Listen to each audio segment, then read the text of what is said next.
I came up to the woods this morning because the weather forecast showed that the morning would be rather better than the afternoon. And I hurried out of the house because I wanted to miss the school children. Um, Along part of the route that I follows is on the road, of course, and it passes by two schools. And around about 8:30, there are cars parked everywhere.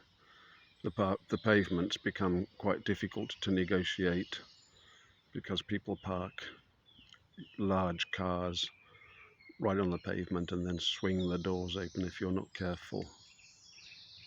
And there are just throngs of children and parents and prams. It's almost more difficult than the path I've just taken, which is, in a manner of speaking, the left-hand path, although it depends whether you're circling clockwise or widdershins, being anti-clockwise, which does have spiritual implications, of course. Anti-clockwise rotation is used by the Satanists, but we're not under that kind of a bondage at all.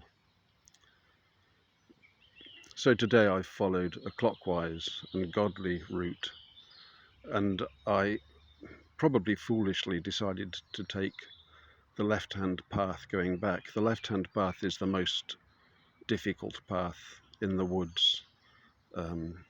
The first parts of it are basically going through a bog, and if you don't place your foot carefully on a tussock, you might find that your ankle boots, which is what I'm wearing, are 6 inches under slime, and that's going to be weird walking back.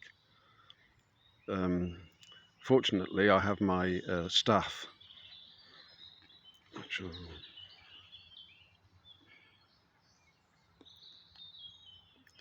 This is my walking staff with an antler horn, which I got to replace my previous walking stick, which I'd been using for about 3 or 4 years, and which I inherited from my father. My decision to use a walking stick was, of course, based on my general weakness, the weakness of my frame, which still persists, but you know, I'm working on it, of course. But also because I noticed that my father was very reluctant to use a stick unless he was on a hike. And although in his later life it would have been very helpful, he was quite a character, I suppose. We went to my auntie's birthday do, or I think that was what it was. There was some birthday or some celebration, so there was family. My auntie from up in Liverpool, who was a lovely lady, always kind. I have the fondest memories of her. And she was my father's sister. And she was quite frail by that time. I think she was walking, I can't recall exactly, but very slowly. And so my father, who was older than her, refused when he had to go to the toilet. He wouldn't use his stick. He sort of stumbled across the dining area because it was quite a long way away, and managed to get there and to get back. But he wouldn't use his stick in the sight of the assembled family and his sister, perhaps in particular. I don't know whether that's a good or a bad thing. But it struck me, and I decided that I was going to use a stick, even though I knew it made me look like an old guy, which I am, of course. But, you know, at 65, probably it wasn't really necessary. And I've decided to wean myself off it to get rid of it, basically. Most of the time, I really don't need it. It's very helpful for crossing roads, if anybody would like to try it. If you can just quickly reach the age of 70 and carry a stick, you'll find that a lot of cars will stop for you. And I appreciate that. But anyway, I've now got my staff, which is really nice. And having looked around for a suitable stick to make into a staff, because everything is so paranoid around here, if I start cutting down or cutting a wand in the woods and anybody sees me, I'll be accused of some kind of wicked destruction of the natural world, and I could find myself in trouble. So I've seen a few suitable sticks, but I've always felt a little bit self-conscious if I get my Swiss Army knife out with this little saw and start cutting it, just in case somebody sees me. So I ordered this one on Amazon, where I get everything, and it came down from Scotland. It has an antler horn. It's quite stylish. So that's my stick, and the fact that I had a staff, of course, getting through a boggy area like the one I've just described, it was invaluable. It has a spike, it's like an alpine spike on the tip, and I could easily plant it in the boggy ground and make a firm handhold for myself to stride to the next tussock. That wouldn't have been possible with a walking stick because it's too short, and it has a flanged base which would have just got sucked into the mud. It would have been a disaster. So I've found it very useful actually, but I only use it when I'm walking in difficult terrain, which is what it's designed for. So it's been a really good way of sort of getting over my also kind of psychological dependency on walking with a hiking stick, because there's also a mental aspect to it.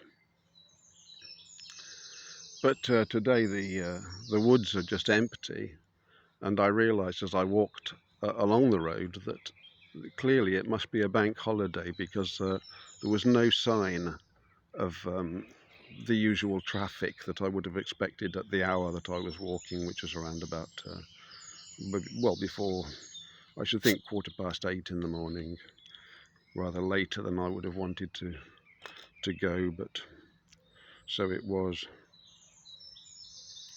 And so it's a bank holiday, so the children are not going to be blocking the road, and their cars won't be blocked. It's not the children, it's the cars, of course. Why people need to drive when the distance is probably it could be 2 miles.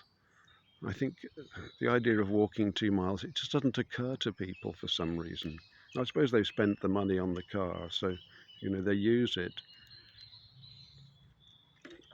And then the children become quite lazy as well, and won't kick up a fuss if they're required to walk to school. They prefer to get taxied to school, I guess. It's a funny world, really, isn't it? But I'm looking now. I'm still looking at a Miata, to Mazda, having, I think, almost overcome my dedication to the Porsche 987, I think it is, or something like that, or 986 possibly even. And the Miata that I'm looking at is the one with the retractable hardtop, and they're really nice. I've admired them several times already without consciously recognizing it. And I started looking into this vehicle, and it seems it's pretty good. It retains a lot of the sportiness of the purer breed Miata, but it has such a benefit that it has a hard top. So I don't have a garage. I can park it in front of my house without having to worry about water ingress particularly, or the inevitable weathering of a fabric hood. And they are kind of iffy especially if you're using the car all year round. I mean, they're great in the summer, obviously, but in the winter, not so good. So I think this is the one that I'd like to get. It's got a 2-litre engine. It's fairly sporty. I mean, not super fast, but absolutely fine. And I'll probably go and speak to my mechanic about my ambitions, and maybe he'll be able to sell me the Porsche in the meantime. But when I looked at the mechanism for opening the hood on the Porsche, it's something out of sort of medieval times. There's all sorts of straps and tricks and ratchets and Lord knows what. Far more difficult than the MG and the Miata. Actually, the Miata hood you can put up with one hand, I think, from inside the car, which I couldn't do on the MG. Not with my hood. I don't know whether some people can manage it. So that's my plan when I have time, and it's now a question of choosing the car. There are quite a few on the market here, fortunately for me, within travelling distance, and the prices do vary. You know, some of them are really out of my price range, and some of them are worryingly low. I want to get something that's solid. I don't want to risk having to deal with any rust, and I'll probably get it sealed under the body and everything. But it's a really smart car. I'll feel like the absolute boss, I think, if I start driving around in one of those. I'd like a black one. I think that, or a blue one. Those are my favourite colours, but it doesn't really matter, does it? God bless everybody this morning.